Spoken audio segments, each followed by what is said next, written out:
Distinguished panel, I would like to address a couple of questions to you.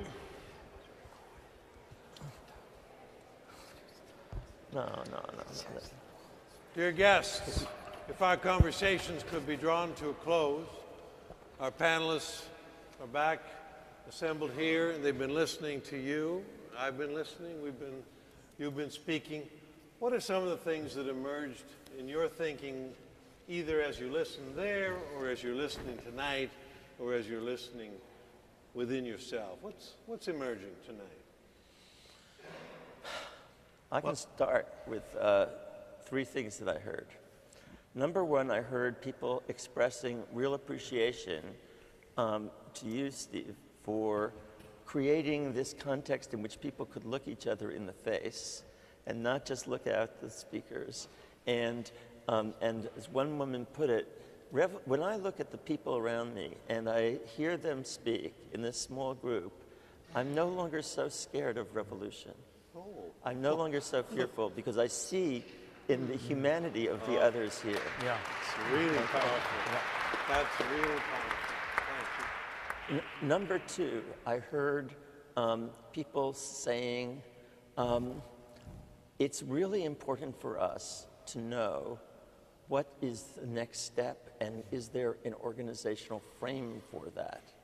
And for me, the answer that I want to put to people is, at the minimum, if anything I said made any sense to you, please join our network of spiritual progressives, because there we have some concrete programs for what the next steps could be. And number 3, I heard people deeply appreciative of the Occupy movement for the space that is created for public discourse. And people were really excited about that and saying, wow, if this can happen, so much can happen. Those are the 3 things I heard. Thank you. Thank you. Oh, there's Rick. I don't want to look in the direction of the group that I spent most of my time with, and I don't want to embarrass them. But I was really struck in a way that makes me very grateful for being here this evening, beyond listening to the speakers and the rest of it, because it was a group of 4 people, but almost every one of them, more or less, was enthused about what they were doing to move the kinds of things forward in their church, in their environment, among their friends, moving it forward. They were honest in mentioning, some of them, that there were obstacles and difficulties. It was difficult, but they were going to do it because it has to be done now. And there was that commitment. I can assure you, that is the number one most, if that is replicated across this country, slowly and steadily, that is a social force that is stronger than any of the obstacles we have. If that's going on, we're in even better shape than the Occupy movement, because here are people in little mini groups beginning to move, and that's a tidal wave building. It's very hopeful, very hopeful. Absolutely. In my conversations, there was 2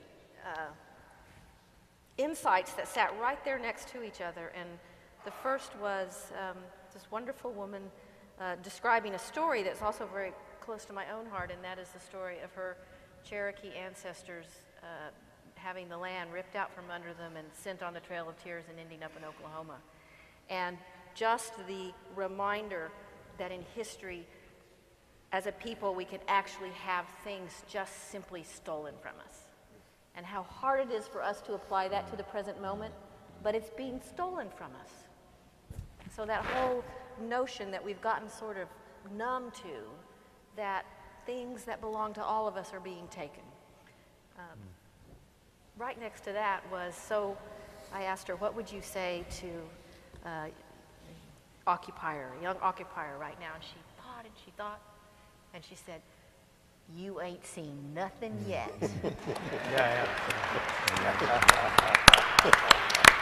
I thought that was just wonderful. I too found an incredible non-cynicism and a tremendous spirit and hope and energy and curiosity about what could be done. and a grappling with the depth of the problem in a way that also gratified me enormously.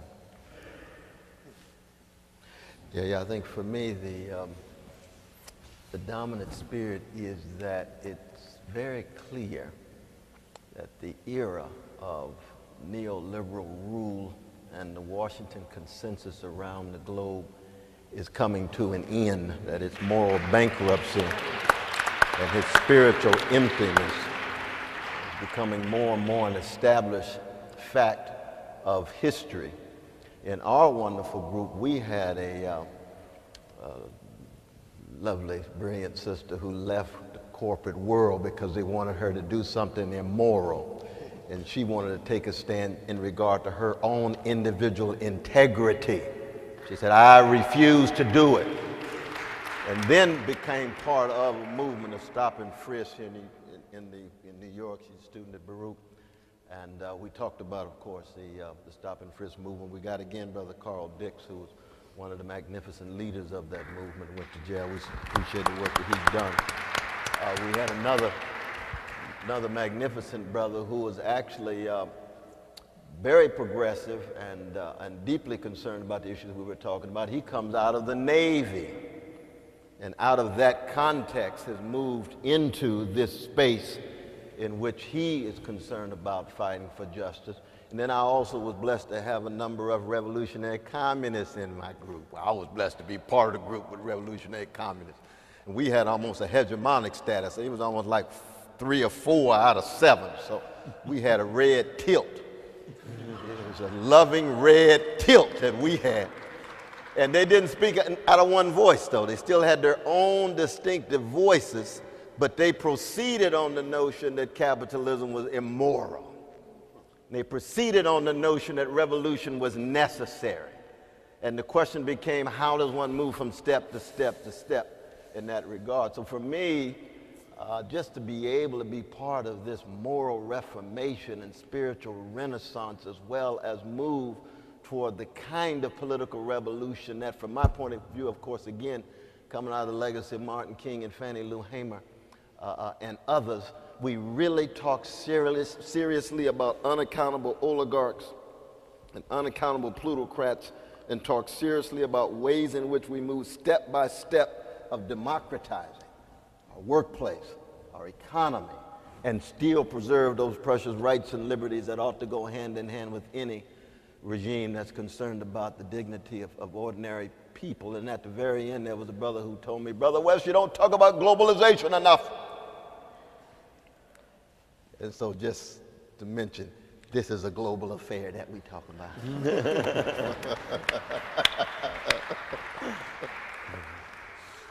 Any other comments that you're coming to you as you listen?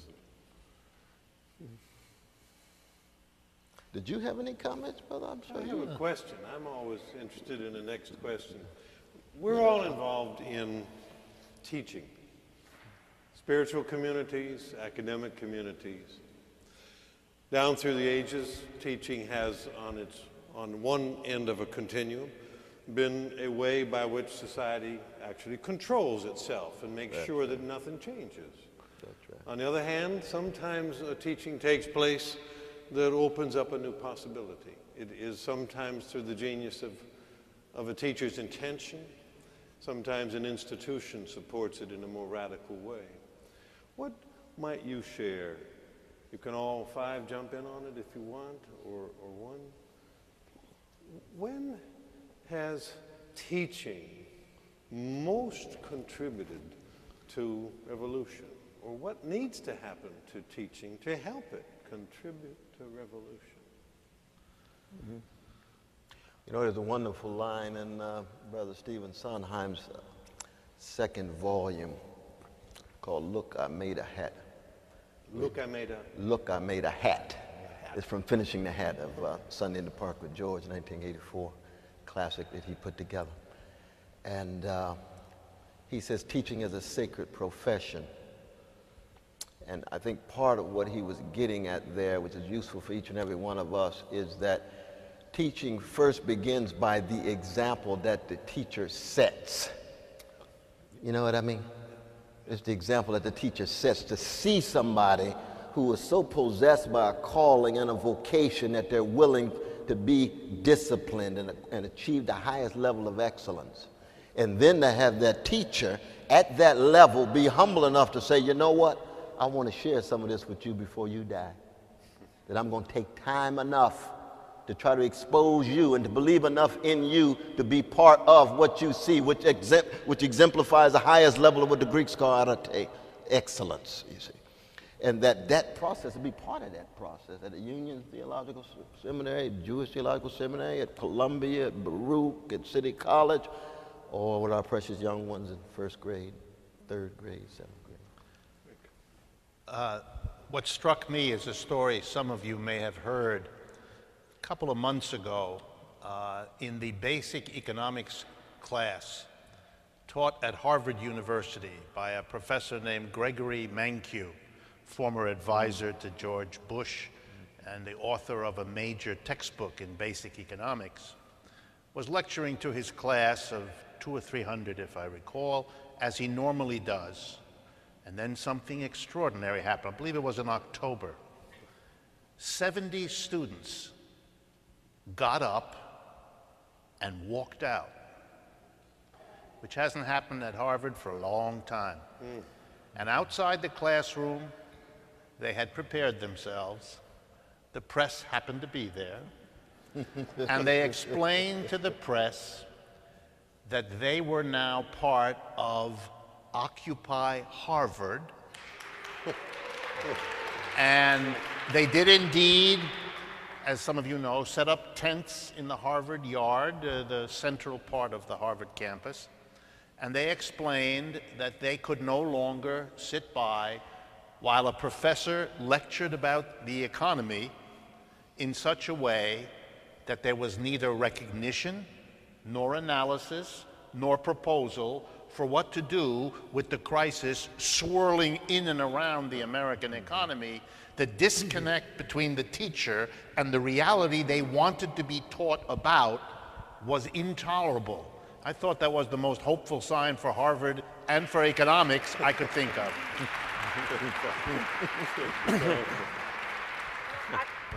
I would just say two things. One, that teaching is so much more than the conveying of ideas. You were describing this in terms of the person of the teacher.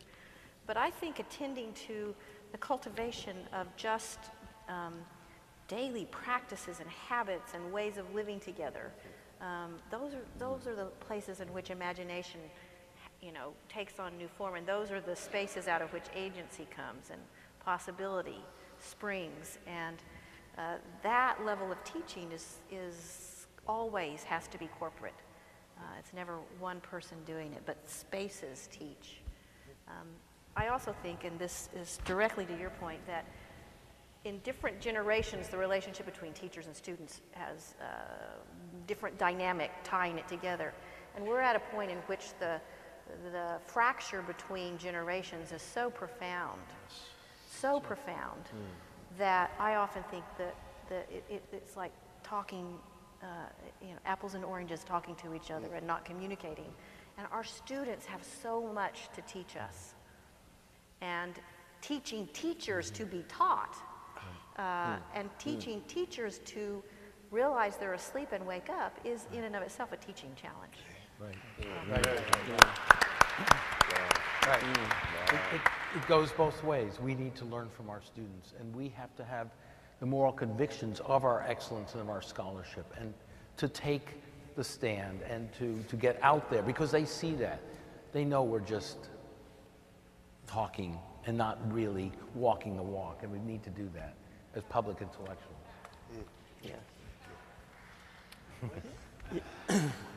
Yes,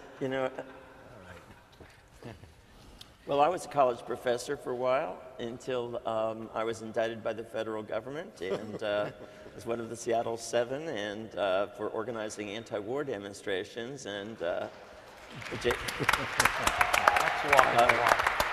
I had the honor of being told by J. Edgar Hoover, he's told this to the courts, that when I was in federal penitentiary at, get this, Terminal Island Federal Penitentiary, Terminal Island He said, Michael Lerner, he said, is one of the most dangerous criminals in America. And I said, gee, you don't know who I am. But what I learned in the course of the movement that I was involved in building in the 60s and 70s was this, that on the one hand, it's extremely important to put forward a vision of transformation and a vision of the society that you want. That as others have said here, you cannot only articulate what you're against, you need to have a clear vision of what you are for. And that has to be a primary part of what empowers people. But on the other hand, you have to show a great deal of compassion for yourself and each other. Because one of the things that I saw happening in our movement was that people were battering each other and saying, you're not anti-racist enough. You're not anti-sexist enough. You're not pro-gay enough. You're not anti-capitalist enough. You haven't transcended your ego enough. All these things that when it happened made the movement itself feel brutal towards each other. In the name of a vision of a transformed society, we beat up on each other. Similarly, we then turned to the rest of the American public and had a deep anger at them for not having made the changes that we made 2 months ago, right? And then they weren't there yet, and we had, so I'm saying that a movement, for example, you could have a movement that's committed to love, kindness, and generosity and beat each other up for not being loving, kind, and generous enough. Do you see what I'm saying? So let's understand, and this is critical for building a movement, that if you want to build a movement, you're going to have to build a movement on people who are not yet the embodiments of their highest ideals, that are flawed people. And the reason why you have to build a movement based on flawed people is because there's nothing else on the planet. Amen. Okay, so compassion and generosity is not only the strategy for how to transform the society, it is also the daily activity and the spiritual practice that we have to embody and act towards each other. Thank you so much. I've often observed what I call two-bit theology, using the computer sense of the word bit, B-I-T, which is bit on. Well, it goes like this: bit on, bit off. I'm saved, you're not. Bit on, bit off. And it's a widespread notion. It's I'm Democrat, you're Republican. I'm saved, you're not. It's about the same thing. Wow. And you could hear it sometimes in one of those reductionist atheists. That's not the average kind of atheist, but some are so reductionist they say anybody who believes in religion is an idiot.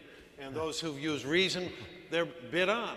Bit off if you're religious. So this is widespread in the culture, that people have a two-stage understanding of humanity. There's those who are on and those who are off. And the fact is anybody who has that kind of an idea is, first, incapable of really viewing the other as a human being.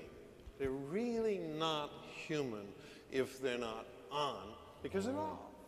And then I want to introduce or reintroduce the word that we've used over this entire program, progressive. Progressive has a little word inside it, which is progress. And just as in these words about teaching that we've just heard, progress is not that there's only one step to take in life. I took it, I didn't take it. I took it, I didn't. No, progress is a confident affirmation that we can grow. It seems awfully simple to put it like that. And that if we can grow, then therefore I am never at the top of my growth. I'm never at a place where I look down on everybody beneath who's off because I'm on. That whole idea fades away into the transformative experience that I am glad I have an experience of change, of transformation within my person. And therefore am glad when I see signs of that kind of transformation in other persons, Not too worried about comparing who's on what level, but very eager that everybody affirm the possibility of their own transformations, plural, that go on indefinitely through life, and then that the social transformations are rooted in change that's personal. We've been hearing about this all this evening from you, yes, in your conversations, for your participation with them, and these extraordinary openings into your thinking, your writing, your life commitment. We are so grateful to Jim Vrettos and Serene Jones and Rick Wolff and Michael Lerner and Cornel West and Stefan Said, who brought us that extraordinary